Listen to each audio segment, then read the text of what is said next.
explorers, welcome back on board Royal Caribbean's Symphony of the Seas. Today is day number 7 of our 8-night voyage, and as you can tell by today's intro, it's going to be a little bit different. Since this is the first sailing of Symphony of the Seas from Cape Liberty, New Jersey, and it is replacing Oasis of the Seas, which had been up there for several years, we thought we would take today's video and instead of doing a normal stylized vlog, we're going to kind of instead touch on some of those differences between the two ships. Now, overall, there's going to be a ton of similarities because they are both Oasis class ships. So belonging to the same class, being sister ships, there's not going to be a huge amount of differences, especially with the overall design and aesthetic and structure, but we are going to touch on as many different things as we can. So let's go ahead and get it started. Day number 7 on board Symphony of the Seas, here to discuss the differences between this and Oasis of the Seas, begins right now. So let's go ahead and start with the design. As I mentioned, both ships are going to be very, very similar in how they are structured and laid out. They're going to be very, very large. Remember, before Icon of the Seas debuted earlier this year, the Oasis class ships were the largest in the world. So it was Wonder, Symphony was right before that, and then Oasis was the one that started it all. So you're going to have 17 decks of fun, lots of fun stuff in store, and it's going to be split amongst all of those different neighborhoods like Boardwalk and Central Park, both of which feature an open air design, and they are themed to their respective areas, with Boardwalk having all that fun carousel amusement style stuff, and Central Park having all the live plants, trees, things of that nature. So you're going to find that on both ships, and you'll find that, again, that design kind of continues throughout. They're really not too different in that regard. However, one thing that you will see that is different from the general aesthetic of the ship is that Oasis of the Seas received royal amplification several years ago, where Royal Caribbean dumped over $100 million into the ship to amplify it, bring it up to new standards, add some new features, and just kind of update it and revamp it. And so one of the biggest things that kind of sticks out to you right away from a macro perspective is that Oasis of the Seas now has that Caribbean style pool deck with the lime and coconut bar, and you're going to find all those colorful decorations and the casitas. Actually, the casitas make their way over here on Symphony as well, but that's the end of the line there. The rest of the pool deck is just very standard, as opposed to the colorful Caribbean style pool deck found on Oasis because of that amplification. But other than that, it's going to be very, very similar between the two. You will see some minor differences in decor and art, maybe some of the soft furnishings or even the carpet, upholstery, things like that will be a bit different between the two when you're talking about in the general public areas, but overall structure, overall layout, very, very similar. Now, one area where you will see a big difference in the decor and in the stylization of the two ships are here in the staterooms themselves. Even though Oasis of the Seas did receive that royal amplification, most of the staterooms on board are still stylized in that old manner that we used to see, with the lighter woods and kind of more of the traditional cruising nautical flair to it, as how I would describe it. Whereas here on Symphony of the Seas, you're getting that more modern, a little bit more luxurious, a little bit newer and fresher design, where you're going to have the dark grays and the blue fabrics and more plugs, like just standard outlets and USB plugs as well. So a little bit modern on the technological scale. And you'll also see those newer shower styles with the big glass rounded doors in them, as opposed to the older style with the bubble doors or the curtains on older ships, things like that. So the staterooms do have a bit of difference in decor. That's where you'll mostly see it, and not as much in the general areas, but the staterooms definitely do seem different between the two. Now, it's not just the decor that is different between the staterooms, it's actually what kind of categories are available between the two ships as well. For example, Symphony of the Seas offers virtual interior rooms, where the Royal Caribbean will place the vertical mounted monitor on the wall that broadcasts a live feed camera from outside of the ship, and they put curtains on either side of it, so it looks like you have a balcony even though it's just a digital show. Oasis of the Seas does not have those, so you're just going to be stuck with standard interior, or like a promenade view interior or Central Park interior, which you can also find here on Symphony of the Seas. The other big difference is at the other end of the spectrum on the stateroom categories, which will be the suites, specifically the Star Class suites.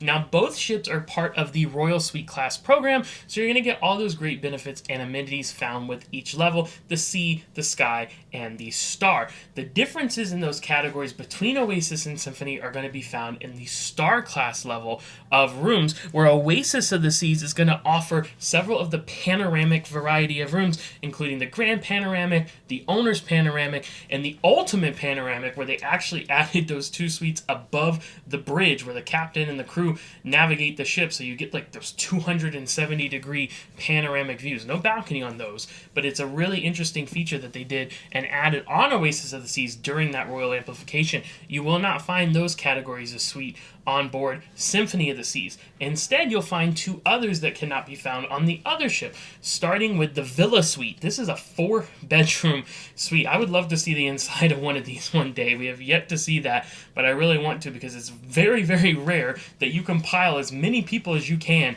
into a Villa Suite. 4 bedrooms is crazy to have in one, call it one, stateroom in and of itself. So that is insane. The other category, of course, that you'll find on Symphony of the Seas here is the Ultimate Family Suite, where you're going to find fun things like game tables, video games, large screen TVs, a private balcony jacuzzi hot tub, a private balcony lucky climber game, all those views off the back of the ship looking at the mini golf and the sports court area down into the boardwalk and the aqua theater. So that was where it all started, with the Ultimate Family style accommodations. We then saw that transferred in the Ultimate Family Suite over to Wonder of the Seas, and now the Ultimate Family Townhouse on Icon of the Seas. So it all started here with Symphony, so that's definitely something you will not find on Oasis. Now, let's talk about dining. There are some differences with dining between the 2 ships, mostly coming in the specialty restaurant category. When it comes to included dining, it's actually very, very similar. You're going to have your mainstay features like the main dining room, the Windjammer Buffet. You also find Cafe Promenade, El Loco Fresh, Park Cafe, Boardwalk Doghouse. All of those great things are found on both Symphony and Oasis. Again, it's really the specialty restaurants, those that come at an additional cost, where you start to see some differences, starting with the Italian restaurant on board. Now, it's located in the same spot on both ships, located in Central Park on the starboard side.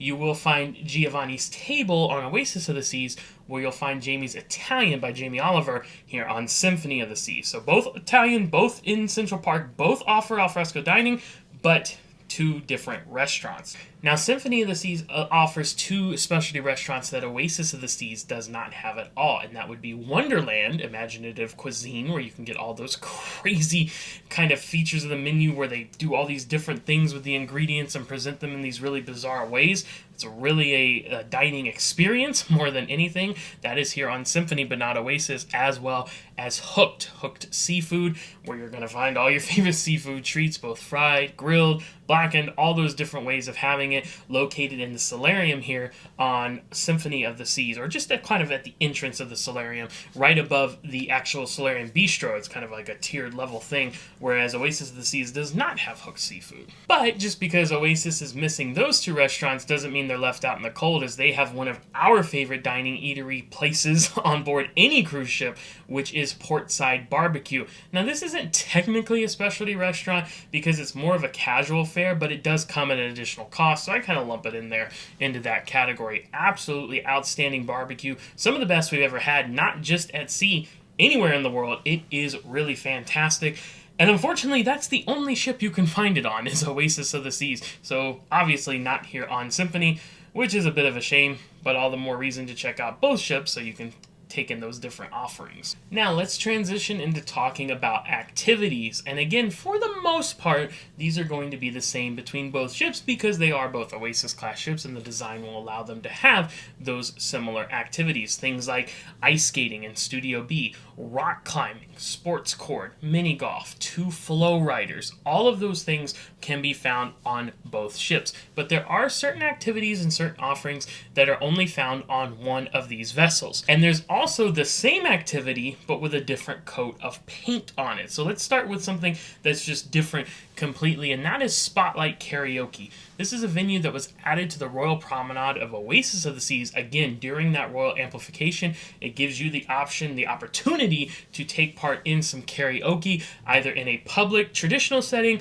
or in your own private room with friends and family for an additional cost. Symphony of the Seas does not have Spotlight Karaoke. In its spot is still just the on-air club, which kind of used to be the sports bar area. It's now just a mixed-use space where they do trivia and different games and and things like that. With the addition of playmakers, which is found on both ships, on the boardwalk, you now can just take in sports there. So Spotlight Karaoke is unique to Oasis between the two ships. It is found on other ships, but it's not found here on Symphony of the Seas. Now, there are two activities that can be found on both ships, but they are different stylizations between them. So let's start with escape rooms. Escape rooms, of course, are coming at an additional cost during our sailing, about $35 per person to do the escape room. Now, the theme here on Symphony of the Seas is Escape the Rubicon, which is kind of based around like a submarine vessel and all that kind of stuff. Whereas on Oasis of the Seas, it was Apollo 18, Mission Control Apollo 18, and that was themed around space and space travel. So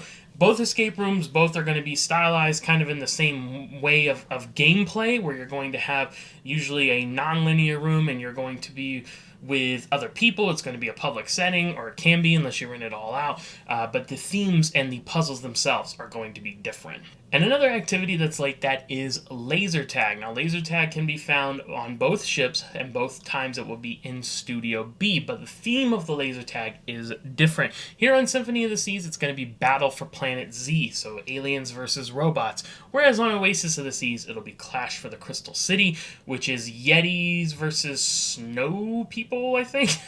I kind of forget. It's been a while since we've done that one. So it's kind of the similar setup for both, where you're going to have the black lights shining down, a bit of the glow-in-the-dark effect with the lights and the sounds, with the big blow-up walls to make the arena that you play in there in Studio B, but the different themes of what the games are. So the colors and the kind of paintings and styles are going to be a bit different there. Okay, let's move on to our final category. I've saved this one for last because I think it's probably the most important, and that's obviously going to vary depending on who you're discussing this with and what you value in your cruise vacation. But I would say this is where you're probably going to see the biggest amount of differences, and that is entertainment. So we're talking about live entertainment, productions, shows, all those kind of things. So we're going to have a lot of different offerings on both of these ships because, again, they are both Oasis class ships. So you're going to get regular theater style shows, you're going to get aqua shows in the aqua theater, and you're going to get ice skating shows inside of Studio B. That is consistent throughout both ships. But what those shows are is where the differences come into play. So let's start with what's probably the headliner of entertainment on most Oasis class ships are the Broadway shows, with the exception of Wonder of the Seas and To Be Determined. With Utopia of the Seas, it doesn't sound like it, but the original 4 Oasis class ships all featured actual licensed Broadway productions. So on Oasis, you're going to find Cats. Here on Symphony, you're going to find Hairspray. Now, as big of a fan as I am of Cats, both the animal themselves and the Broadway musical, I think it's great. I know a lot of people don't agree with that, but as good as I think Cats is, I think Hairspray was even better. I would go so far as to say that Hairspray is the best Broadway show that we have seen here on a cruise ship. It was absolutely fantastic. But again, it's going to just depend on your personal preferences. So you're going to start there in the Royal Theater with those Broadway shows. Those two are going to be different. Cats versus Hairspray. But you're also going to see a difference in the main Royal Caribbean original production theater show. So of course they'll rotate entertainment in the theater, but again, the Broadway shows on certain nights, then they might show movies in there, they might have headliners, variety acts, and things like that, but then they'll also usually have a kind of feature original production. So here on Symphony, that is called Flight, whereas over on Oasis of the Seas, it is going to be One Sky. So that sounds pretty similar, but the shows are supposed to be pretty different. So just keep that in mind. You're going to see different shows in the theater for both the Broadway production and the original Royal Caribbean production. Now, the next big item for entertainment on Oasis class ships would be the ice skating shows. And here on Symphony of the Seas, you're actually going to be able to experience 2 ice skating shows, at least on our itinerary there was. Now, again, we're on the first sailing from Cape Liberty, which is an 8-night sailing, where it's going to start traditionally just doing 7-night sailings. So that may change. Right now, they've added Ice Skate 2.0, which is featured on other Royal Caribbean ships. That's kind of the secondary show, so you may be able to see that as well. But the main show, the ice skating show that you'll find in Studio B here on Symphony of the Seas, is 1977, which is actually a follow-up to a show on another Royal Caribbean ship. I believe on Harmony, it was like 1876 or something like that. 1860, I don't remember what it was. We haven't seen it yet. But this is about a time traveler and things like that. And he goes through trying to catch this jewel thief all throughout time. It was kind of wacky, but a typical awesome ice skating show with the tricks and performances that they're able to put on there. So that's what you're going to find here on Symphony of the Seas. Over on Oasis of the Seas, you're going to find Frozen in Time, which is a series of kind of, I guess, vignettes based around Hans Christian Andersen and all of his different tales and stories. So we actually really enjoyed that one when we saw it on Oasis. One of our favorites behind, of course, 365 on Wonder. But that's not for now. We're not talking about Wonder. We're talking about Oasis and Symphony. So just keep in mind, 1977 versus Frozen in Time. And you may get a second ice skating show, Ice Skate 2.0, depending on your itinerary. That's to be determined, but at least we have it on ours. Now let's kick it out to the boardwalk. All the way in the back of both ships, you will find the Aqua Theater with the aqua shows that feature the high dives, the medium dives, the synchronized swimming, the water kicking everywhere, usually a tightrope walker, and usually slackline performances. They are fantastic. Now, spoiler alert, okay, the aqua show on Symphony is great, but the aqua show on Oasis of the Seas is the best thing ever. Most people will agree with us on this. If you ask people who have been on these ships, they will tell you that Aqua 80, which is Oasis of the Seas aqua show, is the best thing they've ever seen. Not just best aqua show, one of the best shows ever. Especially if you're into 80s music, 80s pop culture, you really can't beat it. It is just a phenomenal show. So Aqua 80, a real crowd pleaser, a real favorite. So much so that they're actually going to put Aqua 82 on Utopia of the Seas coming up later this year. But Aqua 80 is what you'll find on Oasis of the Seas. Here on Symphony, though, still a great show called Hiro, Hiro, and that's themed more around kind of like martial arts and combat. There's a lot of sword play and dancing, things like that. But then you're going to find the typical features that I mentioned before with the diving and the tightrope and the synchronized swimming and all that good stuff. So it's a great show in and of itself. There's just, in my opinion, no beating Aqua 80. One last venue that we will find different between the two ships, and I'm including this in entertainment because it's mostly what it's used for, kind of on towards the back of the ship, right off the midship elevators, overlooking the boardwalk. Here on Symphony of the Seas, you will find Dazzles, and on Oasis of the Seas, you will find Music Hall. Both serve essentially the same purpose, which is to provide a venue for live music entertainment in the evening. During the day, a great spot to go in and take a big, nice view of the boardwalk. Maybe sometimes they'll host different activities in there, like trivia or games or scavenger hunts or whatever. There's typically bars inside. Music Hall usually offers a little bit more, like pool tables and things like that. So both are basically the same. They serve the same purpose. They're just themed a little bit different. Music Hall being the newer of the two venues and offering just a bit more features. So just keep that in mind, that you'll see a little bit of a difference there. Not anything too crazy. Well, there you have it, friends. Those are all the differences that we could think of to tell you between Symphony of the Seas, now sailing from Cape Liberty, New Jersey, versus Oasis of the Seas, the dearly departed that sailed from there for several years. Of course, these are mostly during the spring, summer, fall months. In the winter, it was Anthem of the Seas, now going to be Odyssey of the Seas, so maybe that's something we'll talk about in a future video. We have sailed on both of those, and I think you'll find more differences between those two ships than you will Symphony and Oasis, but the differences were there enough to warrant discussing and showing you and kind of going over in a bit more detail. So we hope that this was helpful and useful for you if you're planning on sailing on Symphony of the Seas from Cape Liberty in New Jersey. And if you have sailed on Oasis and you're going to be sailing on Symphony, we'd love to hear from you. What are your thoughts on the change? Are you happy that you're getting a different ship? Are you going to miss Oasis of the Seas? Did they take something away from you that you're not happy about? Are you excited to get something new? Let us know in the comments. We really would like to get some feedback on that to kind of help guide our clients as well that sell from that area. And speaking of clients, if you didn't know, we are travel agents. Our services are completely free to you. We never charge any fees or costs whatsoever. And you will never pay a single cent more to book with us than you would direct on your own. Even if you did book direct on your own within the past 30 days and you're not paid in full, you can transfer your booking to our agency. That's also free of charge, and then we'll be able to assist you the rest of the way. We work directly with Royal Caribbean. We have a great partnership with them. We love them. We sell and sail them more than any other cruise line, and we would love to help get you on board. So please feel free to reach out via that travel agent information that you can find in the description of this video. And if you're interested in more content from Symphony of the Seas, be sure to to check out our entire YouTube playlist where you'll find all of our daily vlogs for our 8 nights of the sailing, our room tour of our ocean view balcony room here, as well as the full and complete ship tour where I take you around and show you all the public areas of this ship, deck by deck, in detail. You won't want to miss it. Well, thank you for joining us for today's video. We're going to sign off. We'll see you back here tomorrow on our last day of this cruise, day number 8, Onboard Symphony of the Seas. It's another day at sea. But until then, we're signing off. Good night and happy travels.